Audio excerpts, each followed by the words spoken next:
Meus irmãos, boa tarde. Nós vamos começar a nossa reunião de oração, estudo bíblico desta tarde, sequenciando a leitura no livro de Números.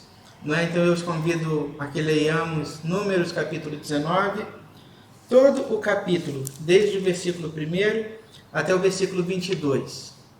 A palavra do Senhor diz assim: Disse mais o Senhor a Moisés e a Arão: Esta é uma prescrição da lei que o Senhor ordenou, dizendo: Dize aos filhos de Israel que vos tragam uma novilha vermelha, perfeita, sem defeito, que não tenha ainda levado julgo. Entregá-la-eis a Eleazar, o sacerdote. Este a tirará para fora do arraial e será imolada diante dele. Eleazar, o sacerdote, tomará do sangue com o dedo e dele aspergirá para a frente da tenda da congregação 7 vezes. À vista dele será queimada a novilha, o couro, a carne, o sangue e o excremento. Tudo se queimará. E o sacerdote, tomando o pau de cedro, e sopo e estofo carmesim, os lançará no meio do fogo que queima a novilha. Então o sacerdote lavará as vestes e banhará o seu corpo em água, e depois entrará no arraial, e será imundo até a tarde. Também o que queimou lavará as suas vestes com água, e em água banhará o seu corpo, e imundo será até a noite. Um homem limpo ajuntará as cinzas da novilha e a depositará fora do arraial, num lugar limpo, e será ela guardada para a congregação dos filhos de Israel.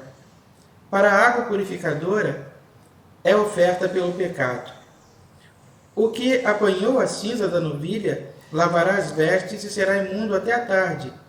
Isto será por estatuto perpétuo aos filhos de Israel e ao estrangeiro que habita no meio deles. Aquele que tocar em algum morto, cadáver de algum homem imundo, será 7 dias. Ao terceiro dia e ao 7º dia se purificará com a água.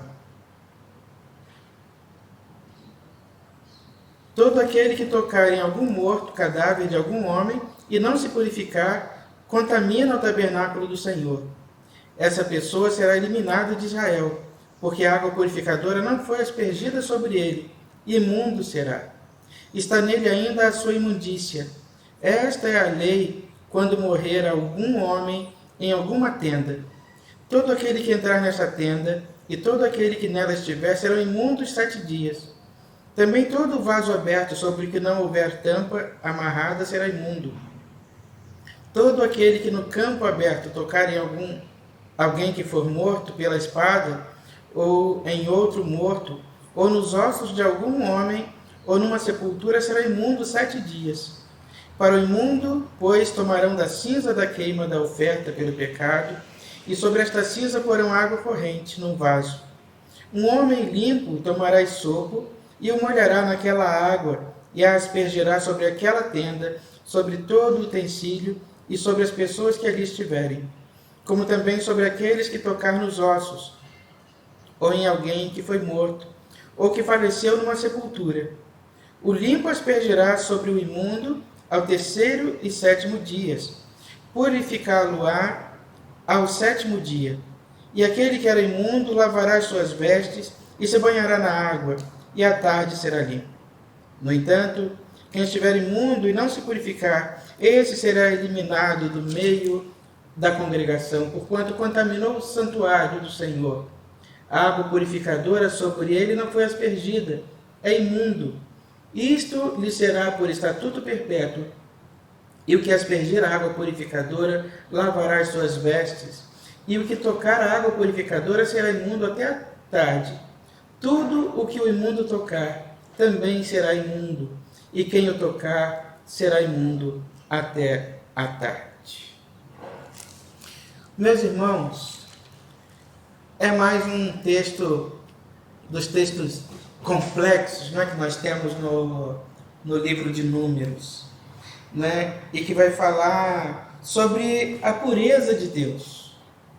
O quanto Deus é puro, o quanto Deus é santo, o quanto Deus é verdadeiro, e o quão difícil é para nós com nossos pecados, com os nossos delitos, com as nossas faltas, nos apresentarmos incorruptíveis na presença desse Deus.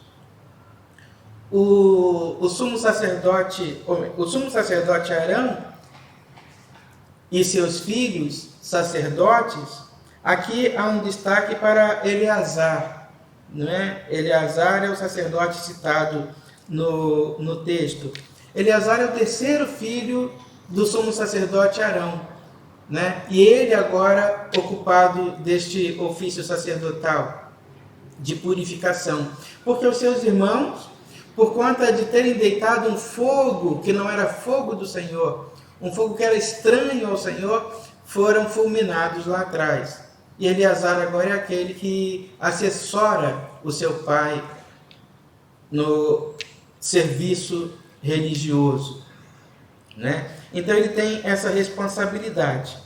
Há toda uma descrição no texto, né, com relação ao sacrifício, né, a como fazê-lo e tudo mais. Mas a grande questão, meus irmãos, presente aqui é a questão da impureza, né? Do ser humano estar impuro para comparecer diante de Deus. A palavra de Deus nos diz que os nossos delitos e os nossos pecados, eles podem causar, nos impedir, né, de entrar à presença de Deus. Então, qual o objetivo presente aqui? É purificar. E quem é que estava impuro? Qual é o destaque aqui quando o texto fala em impureza? O destaque é para aqueles que tocaram um cadáver, ou tocaram os ossos de um cadáver, né? Aqueles que foram à guerra e foram mortos também à espada. E o que tocar aquele corpo também será impuro. E por que a impureza com relação ao toque ao corpo de alguém que já morreu? Porque o cadáver está intimamente relacionado à morte, diretamente relacionado à morte, né? E a morte contrasta com Deus, que é vida. Então, aquele que toca o cadáver está intimamente ligado à morte e, por consequência, em contraste com a vida que está presente em Deus. Desta maneira, esse está impuro por conta da contradição ou do contraste entre a morte e a vida. Agora, é importante, meus irmãos, nós percebemos aqui uma coisa, e o texto chama a nossa atenção para isso. Como é difícil se manter puro diante de Deus. O quanto é difícil para o ser humano se manter puro diante de Deus. O que o texto está tratando aqui é de uma pureza cerimonial. Nós vamos encontrar ao longo da Bíblia, desses livros do Antigo Testamento, né, uma preocupação muito grande com relação à pureza cerimonial.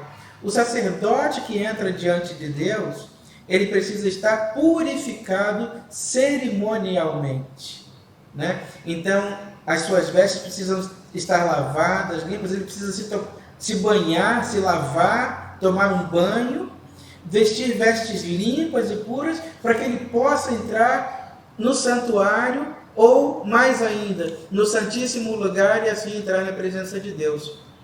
Toda essa pureza é uma pureza cerimonial. Agora, se já era difícil naqueles dias um homem impuro entrar à presença de Deus, né? O que é nos nossos dias hoje comparecer puro diante de Deus? E a pureza de que Deus que incomoda, ou melhor, que Deus deseja, a impureza que a Deus incomoda, que entristece o coração de Deus, é mais do que a pureza ou a falta de pureza cerimonial, é a pureza de caráter, não é? É o que entristece o coração de Deus hoje, não é? É a falta de pureza no coração, nas atitudes, nos gestos, em tudo aquilo que vem do coração, né? Essas questões todas elas estão intimamente ligadas. Então, o que entristece o coração de Deus hoje? É a falta de pureza no sentido da corrupção, da mentira, da vaidade, do egoísmo, do desprezo pelo outro. É muito mais do que nas nossas vestes, naquilo que comemos ou que bebemos, é nas coisas que estão contidas no coração. São estas coisas que entristecem o coração de Deus. São essas coisas que aborrecem o coração de Deus. São essas coisas que incomodam o coração de Deus. A falta de pureza nestas questões. Né? Então Deus nos deseja puros e limpos de coração. Por isso nós vamos ler lá nas palavras do profeta que vai nos dizer, não é?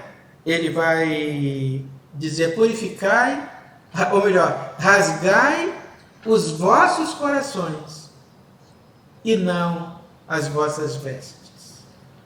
Rasgai os vossos corações e não as vossas vestes, porque é muito mais importante para Deus do que o que nós estamos vestindo, muito mais importante para Deus do que aquilo que nós comemos ou bebemos, é aquilo que sai do nosso coração, né? Por isso o profeta vai dizer: rasgai os vossos corações e não as vossas vestes. Por isso que Jesus vai dizer no Evangelho: o que contamina é o que sai pela boca e não o que entra por ela. Né? Então Deus está muito mais preocupado com as coisas que estão contidas no seu coração e que te contaminam e contaminam o outro, do que com aquilo que você come, aquilo que você bebe, aquilo que você veste. Essas coisas não são primeiras na preocupação de Deus, nas relações que possam haver com o caráter de Deus. Então, é essa a pureza. Agora, de que maneira se preservar puro na presença de Deus? Como é que o homem pode se apresentar puro diante de Deus? Não há outro meio, não há outro recurso, não há outro caminho senão a graça de Deus. A graça de Deus é o único recurso pelo qual nós podemos nos conservar puros diante de Deus. Não há um recurso senão o recurso da graça de Deus. O ser humano impuro, como ele poderia se tornar puro naqueles dias, né? Voltando aqui no nosso texto.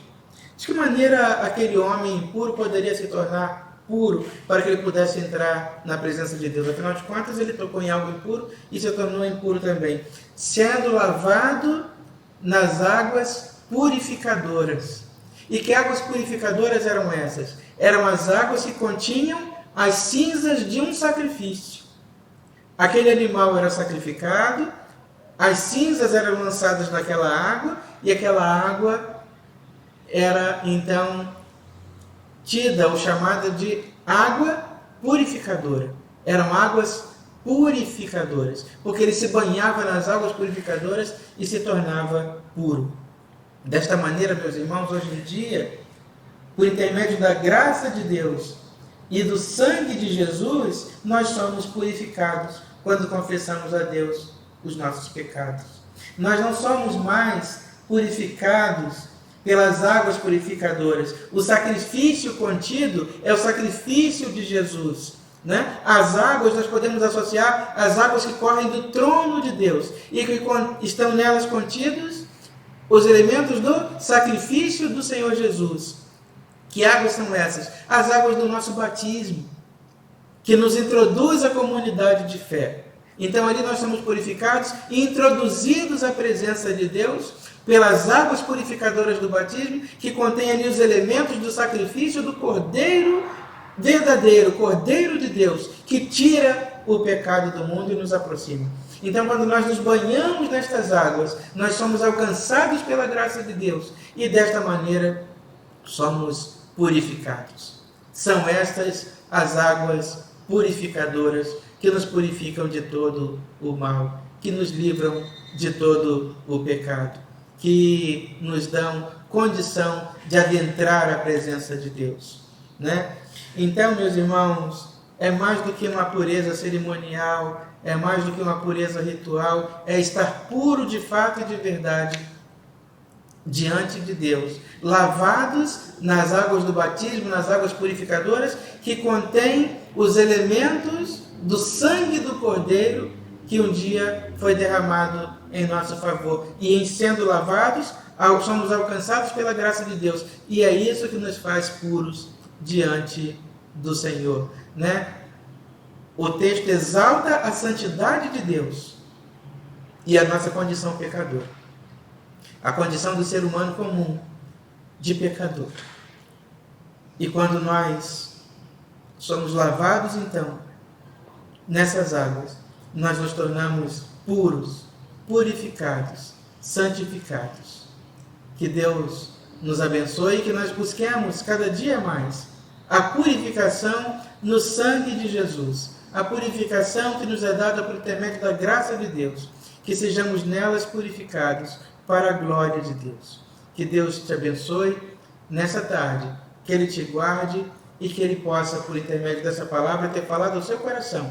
E você esteja, por intermédio da graça de Deus, purificado e preparado para tudo aquilo que Deus tem preparado para você. Vamos orar ao Senhor. Senhor nosso Deus, nós te agradecemos, Pai, pela Tua presença entre nós. Nós te agradecemos, ó Deus, porque o sangue de Cristo nos purifica e nos liberta de todo pecado. Nós te agradecemos, ó Deus, porque apesar de falhos, pecadores e fracos, nós somos, ó Deus, elevados à Tua presença, Senhor Deus, por intermédio da oração e da Tua graça e da Tua misericórdia. Ó Deus, dá-nos a Tua paz. Ó Deus, cuida de nós. Ó Deus, nos orienta em todo tempo. Ó Deus, nos abençoa e nos guarda. Ó Deus, nos fortalece e nos anima. Ó Deus, sê conosco nesse instante. Abençoa os nossos familiares. Abençoa os nossos amigos. Abençoa os nossos irmãos. Seja, ó Deus, presente na vida dos enfermos, dos enlutados, dos tristes e daqueles, ó Deus, que são vítimas constantemente das dores e das agruras deste mundo. Ó Deus, abençoa cada um, dando-lhes ânimo, dando-lhes paz. Abençoa, Santo Deus, e guarda. Protege e livra, Senhor Deus, de todo o mal. Cuida de nós, Santo Deus, e atende a nossa oração. Nós te pedimos estas coisas, e por todas elas nós te agradecemos em nome de Jesus, que nos ensinou a orar dizendo: Pai nosso que estás nos céus, santificado seja o teu nome, venha o teu reino, e seja feita a tua vontade, assim na terra como nos céus. O pão nosso de cada dia nos dai hoje, e perdoa as nossas dívidas, assim como nós perdoamos os nossos devedores. E não nos deixes cair em tentação, mas livra-nos do mal, pois teu é o reino, o poder e a glória para sempre. Amém. Que o Senhor te abençoe, te guarde, abençoe o restante do seu dia e da sua semana, e que tudo na sua vida transcorra para a glória de Deus. Que Deus nos abençoe.